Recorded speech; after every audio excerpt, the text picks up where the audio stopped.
Hey, what's going on, everybody? Welcome to the channel today. If you enjoyed this review, please drop a like, please subscribe down below, and I appreciate all the support. And if you look at the top of this box, it is not a normal Nike box. This is a Nike by You.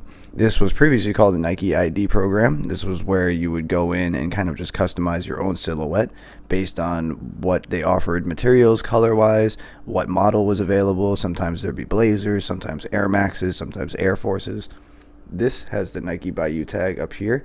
If you guys got a Nike by You recently, this is what the box should look like. If you guys got one a couple years ago, the box would be different. It would actually have your name on here and actually have a picture of the shoe. I have that box and I actually did a review on that custom. If you want to see that one I designed, I will put a link somewhere for you guys to click, and that will go to that review, and you can see the difference in the box and kind of just what was offered. That was actually a Nigel Sylvester pair. And this actually has a slide box, which I believe all of them do. Not quite sure I can say that for all models, but all Air Forces, the two that I've got, have had the slide box. Just wanted to make sure I kind of give you guys all the details. These boxes do tend to get stuck, so if you guys have trouble with them, just stand them up like this, pull them up a little bit, and they'll drop in nicely. Otherwise, they kind of get caught on the back because of the tab back here. Just a little hint. And this is what I happened to do. It was an Air Force One low. And before I get into these, I want to explain what inspired me to do these. I was trying to find something based on the materials they were offering. And because they were offering a snakeskin, I remember seeing a picture of a snake that was a blue pit viper. I'm going to put that up here. At least that's what I thought it was called. It was actually called a white-lipped island pit viper. I will put a picture up right here so you guys can see kind of what inspired the color and what I did with this. They're known for having an intimidating presence, and they're actually a problem I heard for the citizens in the streets of Bali, and they're actually from the Sunda, I don't know if I'm pronouncing that right, Sunda Islands, which is in Indonesia. You'll see the greater Sunda Island area here in the photo, and then the lesser Sunda Island area. And bringing up, you can see, based on the photos that I show, where the blue snake skin came into play. So I wanted to kind of create a combination of the blue snake inspiration, but kind of other colors to mix in to tell the story what the snake is from, which is why I took a beach wood kind of sand to kind of represent islands, the beaches, and then you have the other blue in the suede to match the snakeskin here, which I just kind of did for a texture mixture. I didn't want to do snakeskin on snakeskin. I wanted to kind of mix up the material usage, which is why I also did a beechwood leather here as opposed to the suede going across the mid panel. So I thought that was a good combination of colors and materials as opposed to just doing a color combination. I wanted to mix up material usage as well.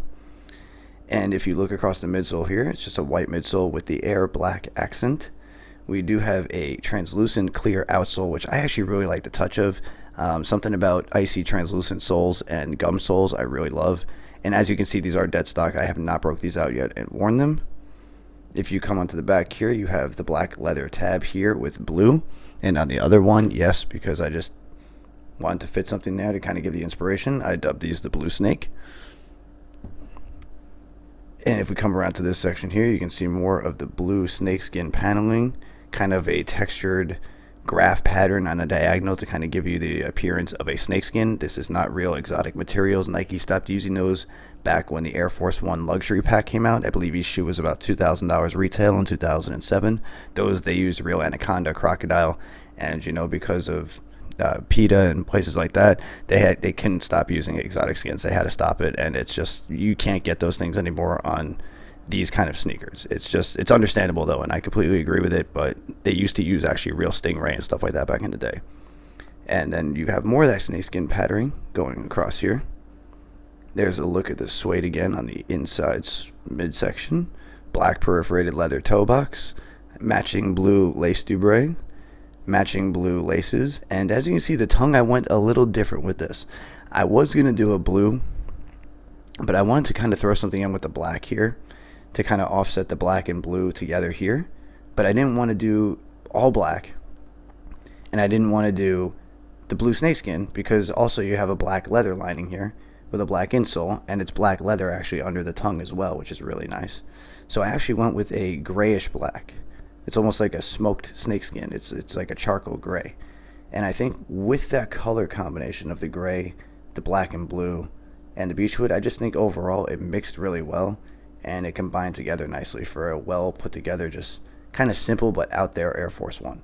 I don't know. I'm being biased, honestly, though, because I did design them, and I like my design. But not everything you design you may like in the end. And this one I happen to really like. I think they came out really good, and I'm just happy with the overall results of them. These are not really available, I don't think, anymore on Nike. They are available. I will leave a link down in the description to the Nike ID page that shows you exactly where these are. You can customize. And other than that, we are going to leave the review there. I just wanted to bring you guys the newest ID that I got a little bit ago, and I just wanted to kind of put together a proper video, kind of explain the inspiration, show a little bit of photos, and kind of so you guys can get an idea and see what I was seeing in my head and why I came up with what I came up with. Other than that, I thank you guys for stopping by. Let me know in the comments what you think of these. Do you like them? Do you hate them? Don't worry. I'm not going to take anything personally. I'd like to hear what you guys think of them. And yeah, I appreciate all the support. I appreciate you guys stopping by today. I hope to see you guys around the next video. I hope you guys enjoyed this. Bye.